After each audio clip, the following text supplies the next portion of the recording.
My guest on The Record this month has been called the new Kerry Packer, someone with a lot of money who needs things to happen, with myriad issues at stake, both at federal and the state level, that affect his business. Harry Triguboff, the richest man in Australia, riding the crest of one of the country's longest housing booms, leading the associated building boom through his property company Meriton, and reshaping the nation's cities, especially Sydney, in the process. It's an incredible self-made migrant story, and where success begets philanthropy.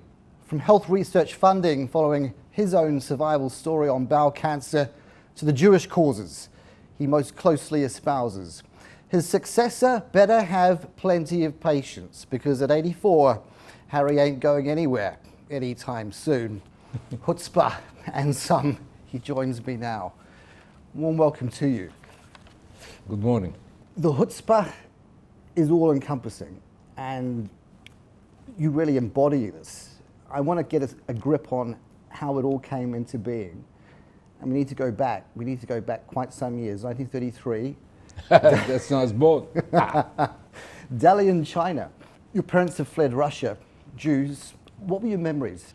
My memories of China were that the Chinese always worked very hard. Their women always gave birth to kids all the time. Half the kids would have died very early in the peace. The Chinese always wanted to have boys, and the reason was that if they had a girl, then the girl would get married to somebody who would go away, and they would never see her. In those days it was very difficult to travel. Whereas if it was a boy, then they would stay with him. That was the basic reason why they liked boys. I also remember in China, all the armies that went through China as I was growing up. So when I was born, it was a British concession. And it always amazed me how England ran that part of China, the northern part, with a minimum number of staff.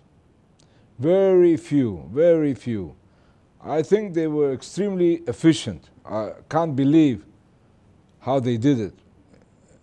Because after them came the other armies, and they all came with lots of thousands and thousands of soldiers. These guys did it with nothing. So I thought that was very good fun. Speaking of armies, World War II is fast approaching. Communism is spreading. Sydney is chosen for you to finish your schooling. What was it about Australia that was on the radar at that point? So as soon as the war was over, we knew all the people that were living in China who were not Chinese, we knew we would leave, and everybody left. Mm-hmm. Anyone you see there now has never been there in my time. They're all new ones. It was a question of everybody wanted to go to America. Everybody wanted America. Great American dream. But very few got to America. The ones who got to America were the ones who were considered as refugees from Hitler. Mm-hmm. And they got into America. But we were from Russia. I was born in China, but my parents were from Russia. So they were not considered refugees, and so they couldn't get into America. So the next choice was always Australia. And it wasn't very difficult to come to Australia. Many of my friends came here. And so I was among those that came. And I think that we did here probably better than the ones who went to America. But that's looking back many years later. Right. A relative what? Bigger fish in a smaller pond, as they say, rather than the other way around. Yeah, that's right. Parents and we, just understanding this, here we've got Frida and Moshe, your mother and father, and what, a brother? Yeah. 7 years old. Mm-hmm. Then there's what, a parting of the ways. You've been through Scots College, yeah, prestigious Scots College, and then it's time for higher education back to the mother country. Yeah, you're going to Leeds, where I studied textiles, mm-hmm. because father had, by that time, he started a textile factory in Tel Aviv. Mm-hmm. So that's why I was sent to Leeds, and I studied textiles. Mm-hmm. And I graduated in textiles. Back to then what, Israel?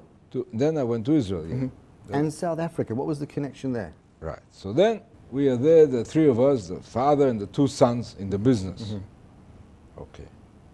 And we love each other, we're very close, mm-hmm. but we don't get on in business at all. Mm-hmm. And so my mother was very happy to see the back of the two brothers, and she would stay with father in Israel. So I wanted to come back here, but they wouldn't let me come here because they were angry with me because I left here and went to study in Leeds. And they told me to come and study in Geelong. And I said, well, I'm already halfway through. And they said, no, Geelong just as good as Leeds, you come back. What was the pull of Leeds? Leeds was in the center of the woolen industry research. So if you wanted to have the best, like Cambridge and Oxford, in textiles it was Leeds. Geelong was not Oxford. But It wasn't Redbridge, yeah. But anyway, doesn't matter. So they wouldn't let me back. That's why I left and I went to South Africa. Went to South Africa and I worked there for 1 year. And then I got here.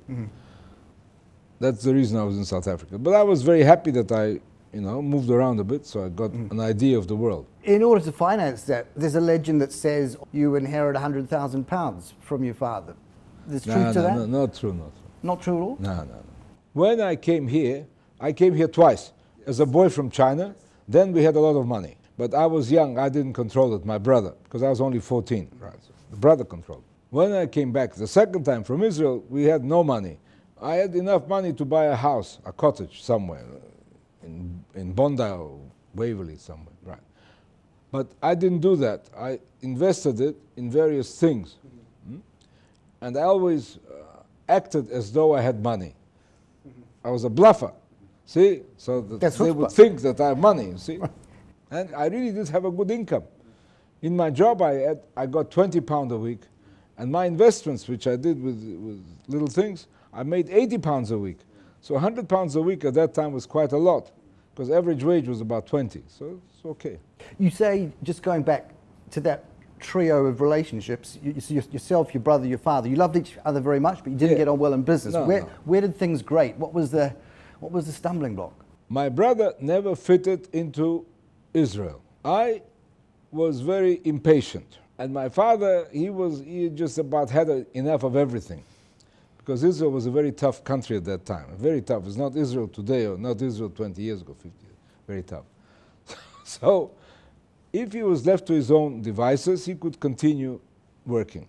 But with one this way and the other one that way, it just didn't work. That was the reason. Your brother ultimately ends up in England himself, does he not?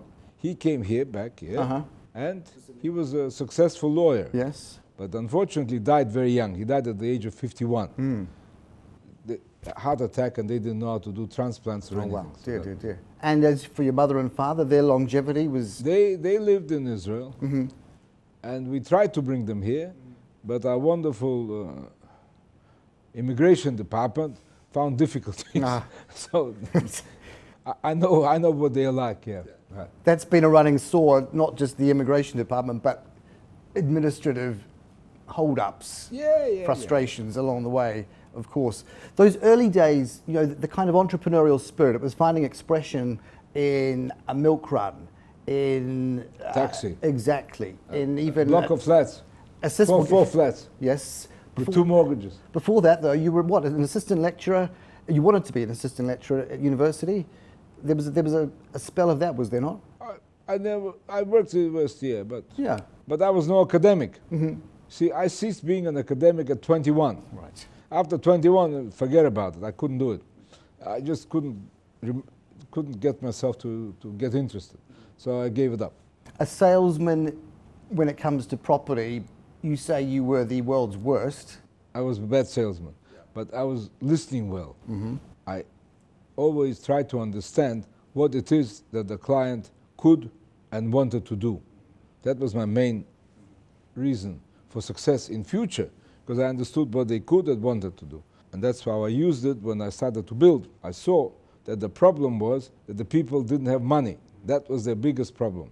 And I always ensured that I would have money for my purchases. Let's talk about Roseville. You touched on it. You began building your own house. Again, what did you learn through having to sack the builder? Yeah, all right. So I got a builder to build me a home in Roseville where I would live, and I did. And I saw that he got stuck and he couldn't finish it. So I came to him and I said, look, the contract was for £9,000. I had paid him already 3 before, and I told him, look, here, I'll give you another 3 and I'll finish. He said, no, you give me the whole 6. And I said, okay, then I'll give you nothing. And we have a law in this country which says that if I own the land, I can toss him out. So I tossed him out. It's not so simple now. Now you can't do it. In those days you could do it. I tossed him out. Because I never spent that 6,000, I only spent 1,000 or 2,000. That's why I had a bit of money left over. And that's how I started to build. And eventually I paid him the money though. I did. I did. I was thinking to myself, the number 8 in Chinese, so lucky. And here you are building 8 two-bedroom flats. So Lady Luck was on your side. Maybe, I don't know. The Chinese connection, even in a short or in a small way. Again, though, you run into problems with the foreman, but you're learning again from that experience. What happened? I had a foreman who was always drunk, but when you start a building, you have to finish it. You can't leave it half up. So I went through a few bricklayers, because one of the first trades you do in a building is you lay the bricks. And I came across this young Scots fellow, Ken MacDonald. And Ken MacDonald was very good. I think he lied. He must have been only 21, but he told me he was older. But he was very, very young. He became like my foreman, not only my bricklayer. He would tell me every day what was needed on the site, and I would go and make sure that they got it. So I had a flow of supply. And that's how we built it.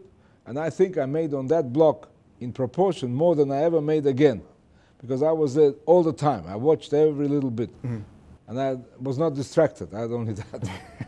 Watching every little bit, if you kind of take that to its biggest picture reality, will be impossible to manage. But today, you're very hands-on, incredibly hands-on, down to the fittings, the fixtures, every detail. How have you managed to... As much as I can, Because?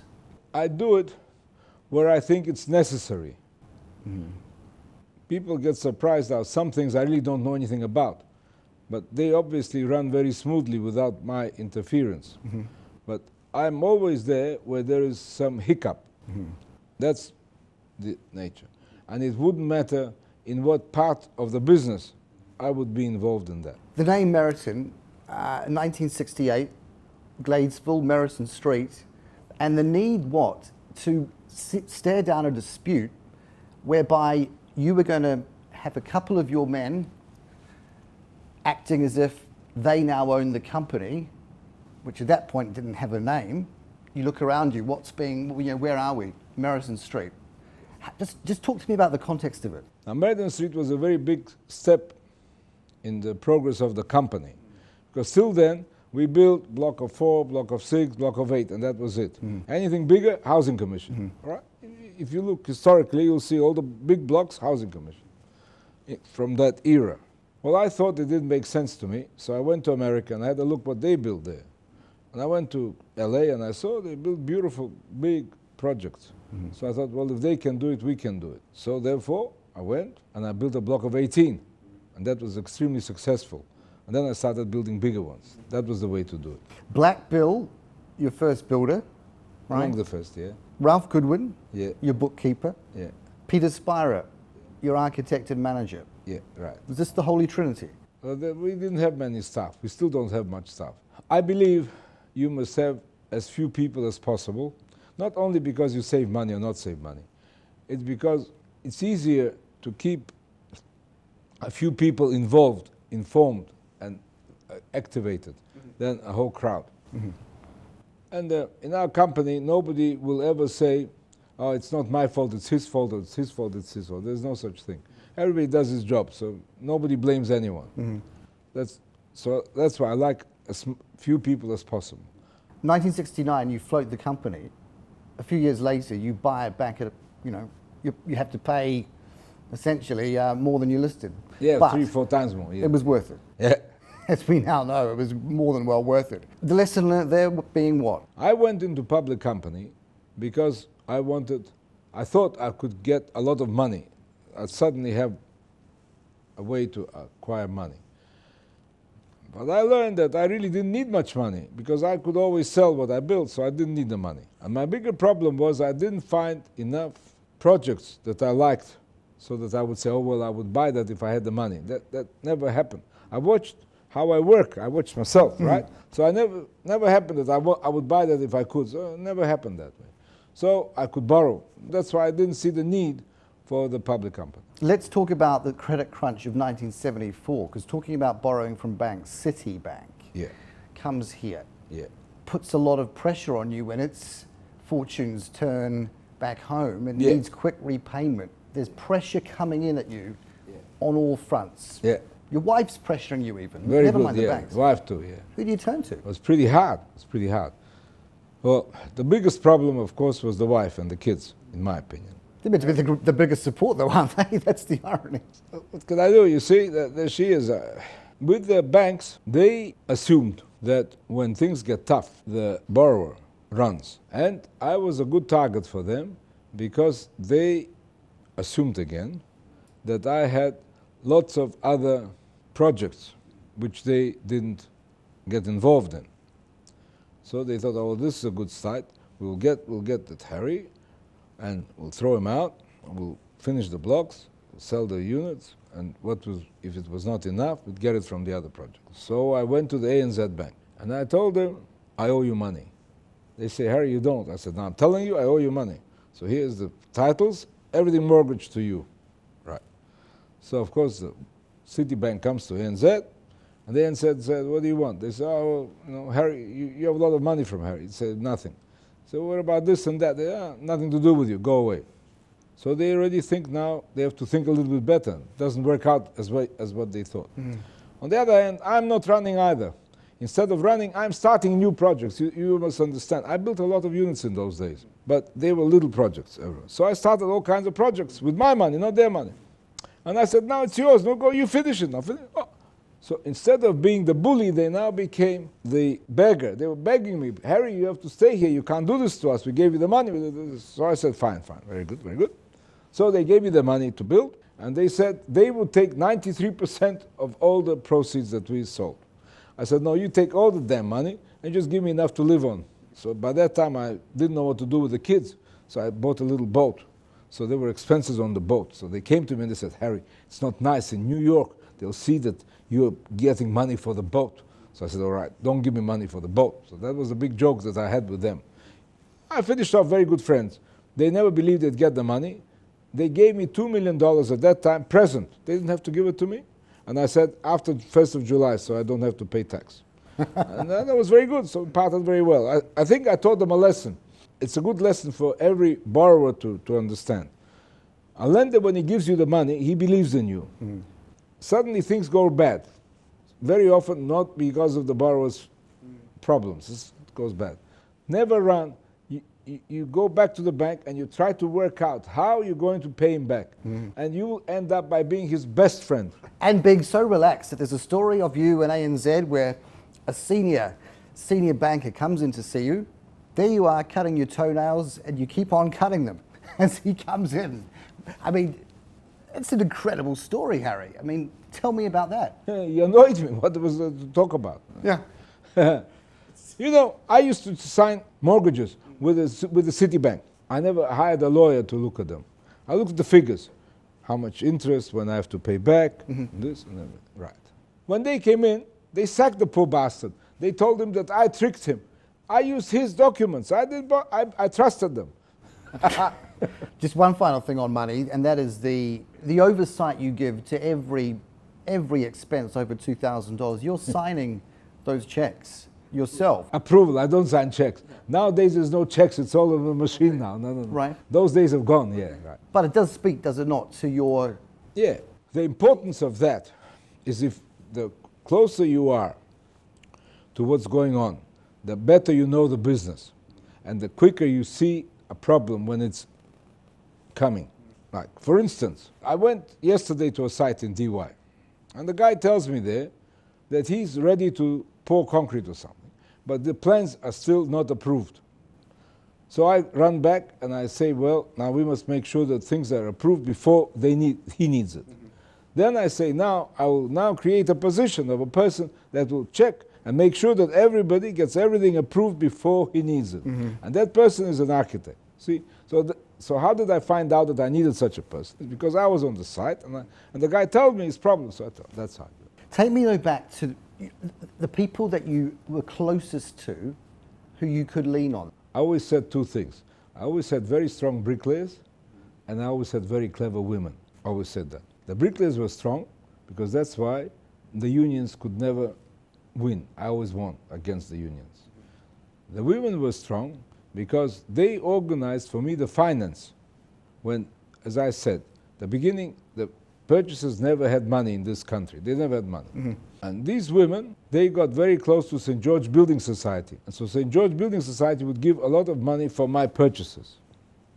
Then I would guarantee that the purchasers would pay back. Then I would go to the ANZ Bank, and the ANZ Bank would give the money to the St. George, and St. George would give it to the purchasers. So that's why I had very clever women. What about the women in your private life? Your wife, your two daughters? Well, the daughters were very small when couldn't talk much to them. The wife, well, she was against me, couldn't talk much to her. Oh. So they had to go out somewhere. As you touched on, you had that boat, so there was... I was making sure that the children would remain with me. The first wife, the poor thing, she found some guy that she knew before she was married, completely unsuitable, but she wanted to go to Israel. So I said, all right, you go to Israel, but the kids will stay here. And it suited her, because the poor guy had about 4 kids or something. So I was very happy to have the kids. And they were happy. Right. They had no choice. How could you give yourself 24/7 to the business? I'm just curious, and still find time to input into the children? Actually, the business didn't go as well as it should have gone, because I was very busy running around with women too. Because, you know, I mean, I had freedom now. Yeah. I had to wait till the kids went to bed at 10 o'clock, but otherwise it was very good, yeah. Neither of them had an interest in getting into the business. No. So you've skipped a generation. Yeah. You've gone down to your grandson, although for a while your granddaughter was on the radar as a potential heir apparent. There's an interesting remark, though, on Daniel. It's about, I suppose, as much being down to earth, not up yourself, as to whether you will succeed in the role that you are currently doing. Well, I got 2 grandsons. Ariel, there's a younger one now appeared as well. So there's Daniel and Ariel. There's 2 of them now. Well, we don't know how they will succeed, but more important, a few years ago when the newspaper started talking that what will be the succession and what I'll do, and that I made 3 guys in my business directors. And that was a very strong move, because suddenly they looked upon the business as though it was their business. And they're terrific guys. So really, it doesn't matter whether Daniel and Ariel and anybody will be good or bad, they will still run it. Then again, you did say of Daniel, if he was a snob, it wouldn't work. And he isn't a snob, thank God, so I hope he'll be okay. He's definitely not a snob. My kids are not snobs. That's a good part. Because I say if you're a snob, then you miss out on 95% of the population. So if you're a snob, you're a silly fellow. That's what I say. I think they learn that lesson. Especially in building industry and in selling and in what we do, you have to be among the crowd and you have to know what they do to be successful. But that idea of chutzpah, you're either born with it or you're not. You can't teach somebody what's innate, what comes from that sixth sense. That's very good. I never heard anybody say that before. But that's true. It's true. Chutzpah is, anybody can have chutzpah, but you have to know when to stop. The hard part of chutzpah is to know when to stop. To start is quite easy. Anybody starts, it's all right. But you have to know when to stop. My chutzpah is that I have a lot to do with how the planning department in the state, in the government, has worked because of me. Because if, for instance, I went to Queensland and I decided that they built the units which were too big. And the reason was that they counted the number of bedrooms. It didn't matter how many units you had as long as you had not more bedrooms. So everybody built huge apartments with few bedrooms. So I changed that law. It was crazy. And I mean, I've been changing laws all the time, all my life. That requires chutzpah and confidence as well. You have to have chutzpah and you have to have confidence. And you have to convince the other party that what you're doing is for everybody, not only for you. Just to do for me, that's an easy one. We all do that. But to do it for everybody is better, because next time I don't have to have the problem, you see. You've had the brush with bowel cancer, so there's health research that you put in for. On a scale of 1 to 10, on that scale, how would you rank it? The actual, you know, I'm about to meet my maker. I had a doctor for many years. When I turned 60, I told him, what's wrong with me? He said, nothing. I said, no good, because at 60 something must go wrong. So I went to a friend of mine who is a hypochondriac. So the hypochondriac sent me to a hypochondriac doctor. So between them, they sent me to this colonoscopy. I went to the gentleman concerned. He had a look at it. Bowel cancer is not a thing you have to do immediately. So I mean, he went overseas, and in a few weeks he came back, and we made the operation. I had a huge polyp, and it was full of cancer, but I was lucky that it didn't burst. And they gave me some sort of chemo. I don't know if it was chemo, but then nothing happened, so I was very lucky. With the heart, I had another problem. So I was swimming, and I felt a bit sore here. And I went to my doctor. He measured everything. He said, everything is okay. I said, it's not okay. So he sent me to have an angiogram. When they made the angiogram, of course, they found everything. Now that you have to hurry. So that we did very quickly, and it was successful. And the surgeon told me, I told him, but what happens if I don't do it? He told me the way you live, because everybody knows how I live, they all talk about it. So he told me about 5 years. So anyway, it was 15 years ago, so it's okay now. Yeah. Good investment. You've invested in Jewish schools, in water irrigation projects in Israel, as much as now teaching Arabs how to build. So I go where I think it's necessary. So we didn't have a Jewish school properly here when my kids were growing up. So we started one in Masada College in the North Shore. And my children were in the first year there. Then we moved to the eastern suburbs. So I was the first big donor in Mariah College. So we had those schools. But you see, I don't stay to see how they run them. I'm too busy with all the other things. And so Mariah College went off the other way, not the way I wanted them to go. So it didn't matter. I mean, it's a wonderful school, and my children finished school, very good. So then I go to the yeshiva, because what happened with the yeshiva was there were many Jewish kids coming here from Russia, from South Africa, from Israel. Things were tough there, they're coming here. And Mariah College couldn't take them because they had no money. So the yeshiva took them all, because our government is very good. It helps very much to people that can't pay. You can really run schools with children that don't pay because of the government, which is very it's an excellent thing. Nobody talks about it, but it's wonderful. So anyway, the yeshiva at that time played a big role in the whole thing. But then they mismanaged the thing. So now I'm again with the yeshiva with a different crowd. I believe in the Jewish race. I believe it's got a lot to offer. And I would like it to continue. So therefore, was very close to the generals in Israel, because unless we had a strong army, we wouldn't have Israel. And I'm always very close to rabbis here, because unless they teach them, we will assimilate. And it's very easy to assimilate in this country, because it's a very good country. They accept us. See, if you didn't accept us, it would be easier for me. But since you accept us, then I have to make sure that I counterbalance. And Rhonda, your wife, she's converted? No, she's not converted now. You couldn't convert her. It would be a waste of time anyway. Okay. It wouldn't be sincere. Well, here to that. Let's transition briefly. 10 questions. Right. The one book everyone should read. I really don't read books much now. I haven't got time. I read the newspapers a lot. I like a guy, he talks always about how many people we will have in Australia and how they will be. I like to read his ideas. Do you know the one I mean? Bernard Salt, the demographer? Yes, this one, yes, Salt, yeah. So I think one should always read what he says. Shouldn't agree with him but interesting ideas. The one absolute deal breaker when you're negotiating? I must see profit. If there is no profit, then there can't be a deal. What's the best advice your father gave you? So when I was sent to Australia, I told my father it's too far away. And he answered, son, not far enough. What's your biggest regret? Is that we all grow old. That's my regret. Right. Give me another 20 years, right? You don't know. So I'm lucky that I lasted. If you could witness one moment in history, what would it be? When the Russian army moved into Berlin. I think that for me would have been a very happy moment. If you could change one moment in history, what would that be? There is a prime minister in Israel, Netanyahu. He's very popular. He's very good. He's very clever. I would like him just to forget about Iran. I think he's obsessed with Iran. I don't know how it affects us, but I wish he paid less attention to them. What's your favourite city to do business in?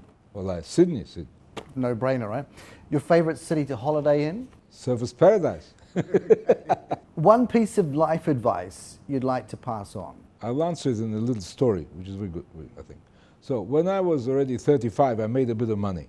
And people used to meet me and say, Harry, why do you still work? And I'd say, well, you know, I like working. At 50, same.